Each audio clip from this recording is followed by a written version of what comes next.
കേരളത്തിലെ അല്ല ലോകത്തെ തന്നെ ഏറ്റവും വലിയ ചൂഷകർ ആരാ? AP team. AP ഉസ്താനും സുലൈമാൻ ഉസ്താനൊക്കെ തൽക്കാലം മാറ്റിക്കാളി, ബാക്കി എല്ലാം ഉൾപ്പെടുത്തിയിരിക്കും. ഞാൻ പറയാൻ കാരണം ഇപ്പം ഇങ്ങനെ ഈ സോഷ്യൽ മീഡിയയിൽ കുറച്ച് ആൾക്കാർ കുഞ്ഞാപ്പോണ്ട് ഓല് പറയുന്നതാ ഓൺലൈൻ മജ്ലിസുകൾ ഫുള്ള് തട്ടിപ്പാണ്. ആ തങ്ങളവിടെ എന്താ നൂറെ അബീബോ എന്തോ ഒരു പേരൊക്കെ ഉണ്ടല്ലോ, ഞങ്ങളതിൻ്റെ പ്രചാരകരൊന്നുമല്ല. പക്ഷെ ഇവർ പറയുന്ന പോയിന്റ് എന്താ അറിയോ? ആ മജ്ലിസ് നടത്തുന്നു, നൂറെ പിന്നെ മജ്ലിസ് കൊണ്ട് ഓൺലൈൻ മജ്ലിസ് കൊണ്ട് തട്ടിത്തടഞ്ഞിട്ട് നടക്കാൻ വയ്യ. എടോ നിങ്ങൾ അനുകൂലിക്കുന്ന നിങ്ങളെ സ്വന്തം ഓൺലൈൻ മജ്ലിസില്ലേ, മക്കീയം മദനീയം എന്നൊക്കെ പറഞ്ഞിട്ടൊക്കെ അല്ലേ കുറേ സാധനങ്ങൾ. എന്താ അവിടെ അങ്ങക്ക് പ്രശ്നമില്ലാത്ത? ഇപ്പം അതാ പറയണേ, പെണ്ണുങ്ങളൊക്കെ ഇതിൻ്റെ ഉള്ളിലിരുന്നിട്ട് ദിക്റല്ലാണ്, ഒറ്റ പെണ്ണിനും ഭർത്താവിന് കിട്ടണില്ല. അതാണ് ഇവർക്ക് കിട്ടുന്നുണ്ടാവില്ല. അതപ്പോൾ കാര്യമായിട്ട് പറഞ്ഞുകൊണ്ടിരിക്കുന്നതാണ്. ഭർത്താക്കന്മാർ ഒരു പെണ്ണിനും കിട്ടണില്ല, ഒക്കെ മാലി എടുത്തിട്ട് സുബ്ഹാനല്ലാഹ് ഭർത്താവ് ചോദിച്ചാണ് ഇപ്പോൾ ഇവള് അൽഹംദുലില്ലാ. എന്നിട്ട് ഞാൻ ചോദിക്കട്ടെ, എന്താ നിങ്ങൾക്ക് ഈ മജ്ലിസുകൾക്കെതിരെ പറയാൻ? ഒരു വിഹിതം നിന്റെ അക്കൗണ്ടിലേക്ക് വരുന്നുണ്ടോ? അതെന്താ ഈ പറയാത്ത?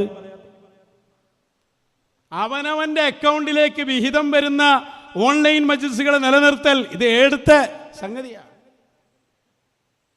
ഒരാള് അവിടെ മജ്ലിസിൽ വന്നു ഇത്ര ഫലം ഉണ്ടായി എന്ന് പറയുമ്പോൾ അത് ചൂഷണമാണ്, ചെയ്യാൻ പാടുണ്ടോ? മറ്റേ മീൻ വറുക്കണങ്ങായില്ല ഓനൊക്കെ ഇറങ്ങിന്, പലതും കൂടി ഇറങ്ങിയിട്ട് ഇതാവും. ഞാൻ ചോദിക്കട്ടെ, ഇതിവിടെ ഏറ്റവും കൂടുതൽ നടത്തിയ ആളാരാ? ഒരു കറാമത്തുമില്ലാതെ ഇത് ഏറ്റവും കൂടുതൽ ഇവിടെ കള്ളത്തരം പറഞ്ഞ് പൈസ ഉണ്ടാക്കിയനാരാ? സ്വന്തം മക്കളെ വരെ ആഡംബര ജീവിതം നയിപ്പിച്ച് സുഖലോലുപനായി വാഴുന്ന ഏറ്റവും വലിയ ധിക്കാരി ആരാ? സാക്ഷാൽ നിയൽവാദി. എന്താ നിങ്ങൾ അയാളെ പറയാത്ത? അയാളല്ലേ ഇത് കാണിച്ചു കൊടുത്ത്? ഇവിടെ ആരൊക്കെ ചൂഷണം നിങ്ങളെ ഭാഷയിൽ പറയാം, നിങ്ങളെ ഭാഷയിൽ. ഞങ്ങളാ പണി ചെയ്യാറില്ല. ഞങ്ങളിപ്പോൾ ഞാൻ വന്നിട്ട് എൻ്റെ കറാമത്തുണ്ട് എന്ന് ഞാൻ വിളിച്ചു പറയുന്നുണ്ടോ? ഞങ്ങളെ മശായിഖിന് തന്നെ ആയിരക്കണക്കിന് പറയാണ്ട്. അപ്പം നിങ്ങളോട് പറയേണ്ടിയല്ലോ. ഞങ്ങളെപ്പോഴും പറയണ എന്താ, ഞങ്ങളെ മശായിഖന്മാരെ നിങ്ങൾ അംഗീകരിക്കണം എന്ന് ഞങ്ങൾക്ക് യാതൊരു നിർബന്ധമില്ല. നിങ്ങളൊക്കെ വരും വേണ്ടപ്പോൾ ഞങ്ങൾക്ക് തന്നെ പോകാൻ സമയം കിട്ടാതെ നിൽക്കുക. ഒരു സമയം അനുവദിച്ചാലല്ലേ നമുക്ക് എടുത്തു പോയിരിക്കാൻ പറ്റൂ. പോകാൻ ആഗ്രഹിക്കണവർക്ക് തന്നെ കിട്ടണില്ലത്. അത് കിബിരീത്തുൽ അഹ്മറല്ലേ? അതുകൊണ്ട് നിങ്ങൾ വരണ്ടതിന് ആരെ നിങ്ങളെ വിളിച്ചു അതിനിവിടെ? പക്ഷെ ഞങ്ങൾ പറഞ്ഞ എന്താ, നിങ്ങൾ പറയുമ്പോൾ ഉള്ളത് പറയണം, തോന്നിവാസം പറയരുത്. അതൊക്കെ ഞങ്ങൾ കൃത്യമാക്കി തന്നതാ. ഇവിടെ ഏറ്റവും വലിയ ചൂഷകരാരാ? ഒന്ന് രണ്ടെണ്ണം നോക്കുങ്ങൾ. അന്ന് എത്രയോ മുമ്പ്, ഇന്ന് ഈ നൂറ ഹബീബും പിന്നെ മാഷാൽ ഇതൊക്കെ വരുന്നതിന് മുമ്പ് ഇവിടെ ഏറ്റവും വലിയ ചൂഷകർ ആരാന്ന് നിങ്ങൾ സാക്ഷാൽ പേരോടാ.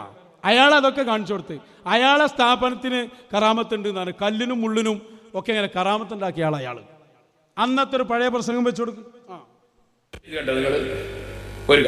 സിറാജുൽ ഹുദ സമ്മേളന ദിവസം ഞാൻ സിറാജുൽ ഹുദ അത്ഭുതങ്ങൾ എന്ന പുസ്തകം വാങ്ങി. സിറാജുൽ ഹുദ സമ്മേളനത്തിന്റെ ദിവസങ്ങൾക്ക് മുമ്പ് എന്റെ ഉമ്മാന്റെ കയ്യിൽ നിന്നും കല്യാണത്തിന് പോയി തിരിച്ചു വന്ന് 2 വള കാണാനായി. മേലുദ്ധരിച്ച പുസ്തകം സമ്മേളന സമാപന ദിവസം രാത്രി വായിക്കുകയും ഞാൻ 313 രൂപ സിറാജിലേക്ക് നേർച്ചയാക്കുകയും ചെയ്തു.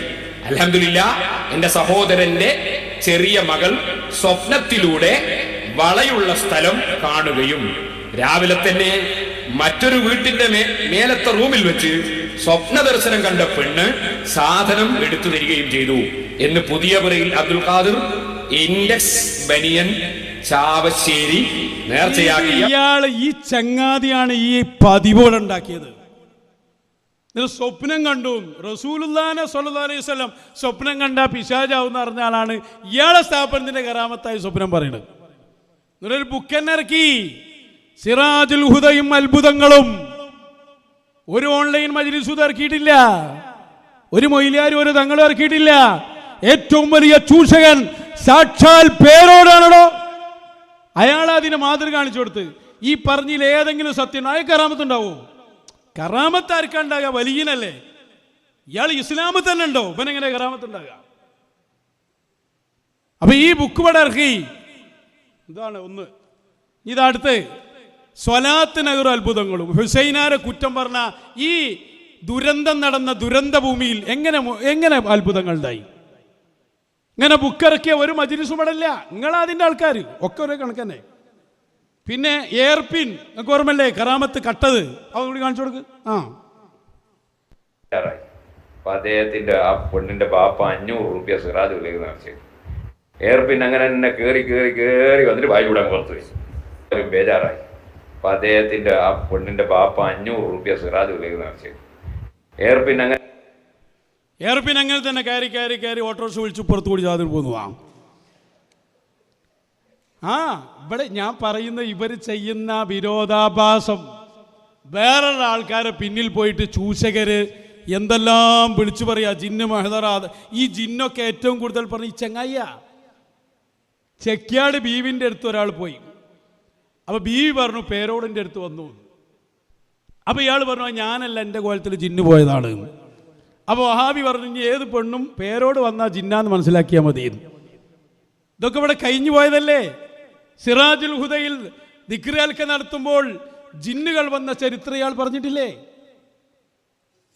ജിന്നുകളിൽ നിന്ന് തന്നെ എനിക്ക് വിവരം കിട്ടിയെന്ന് അറിഞ്ഞ് നിങ്ങളെ സദസ്സിൽ ഞങ്ങൾ പങ്കെടുക്കാറുണ്ട്. ചിലപ്പോൾ ബിലീസിന്റെ നേരെ അനുയായികൾ വരലുണ്ടാവും. അപ്പൊ ഇതൊക്കെ തുടങ്ങിയത് ഫുലാനുബിനു ഫുലാന. ഇപ്പൊ അടുത്ത് പറഞ്ഞ് ഞാനൊരു കുട്ടിയെ കണ്ടു, ആ കുട്ടിയെ ഫോട്ടോ എടുക്കാൻ വേണ്ടി ഞാൻ പറഞ്ഞു.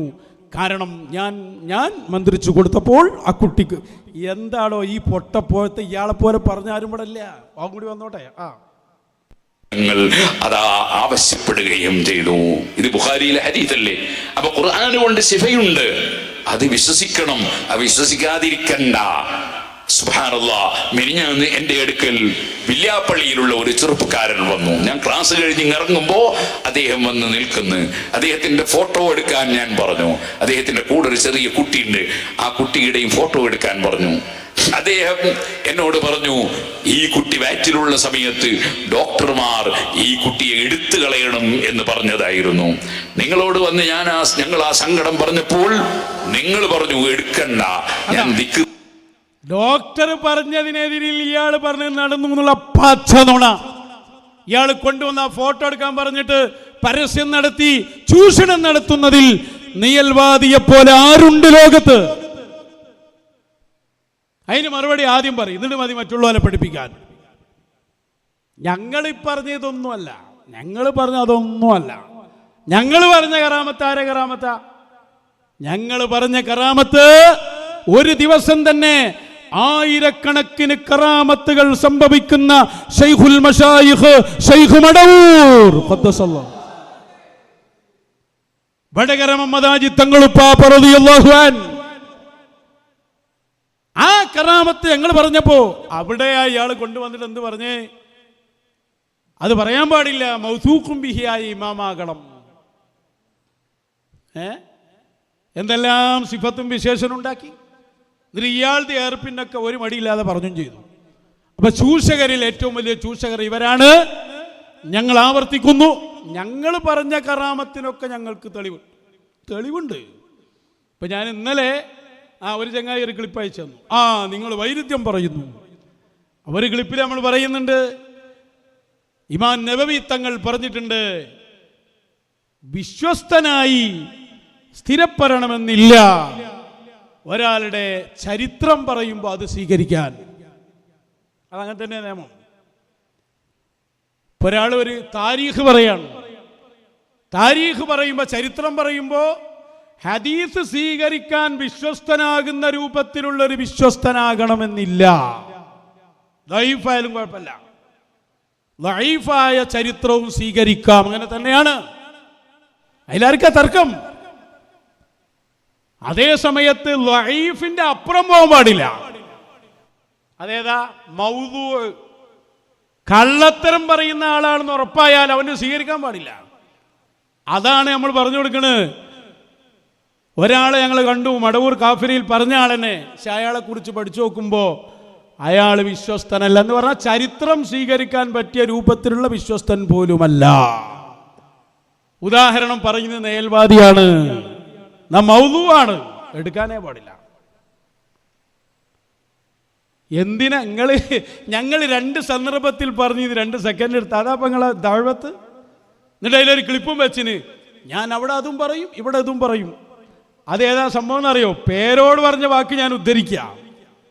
പേരോട് ഒരേ വിഷയം വാഴക്കാട് വന്നിട്ട് പറഞ്ഞു ഒരു രൂപത്തിൽ, അപ്പുറത്ത് വേറെ രൂപത്തിലും പറഞ്ഞു. അപ്പൊ നമ്മൾ ചോദ്യം ചെയ്തപ്പോൾ അയാൾ പറഞ്ഞു അത് ഞാൻ അവിടെ അത് പറഞ്ഞു, ഇവിടെ ഇങ്ങനെയും പറഞ്ഞു. അത് അയാളെ വാക്കാ. എടോ, ആണത്തമുണ്ടെങ്കിൽ കിതാബ് വെച്ച് വാ. ഞങ്ങൾ വായിക്കുന്നത് ഹദീസല്ലേ, ആയത്തല്ലേ, പ്രമാണങ്ങളല്ലേ, മങ്കൂസ് മൗലിദല്ലേ? ഇത് അംഗീകരിക്കാൻ നിങ്ങൾ തയ്യാറുണ്ടോ എന്ന് ചോദിച്ചിട്ട് അതിന് മറുപടി പറയാതെ എന്തെങ്കിലും പറഞ്ഞിട്ട് കാര്യമുണ്ടോ?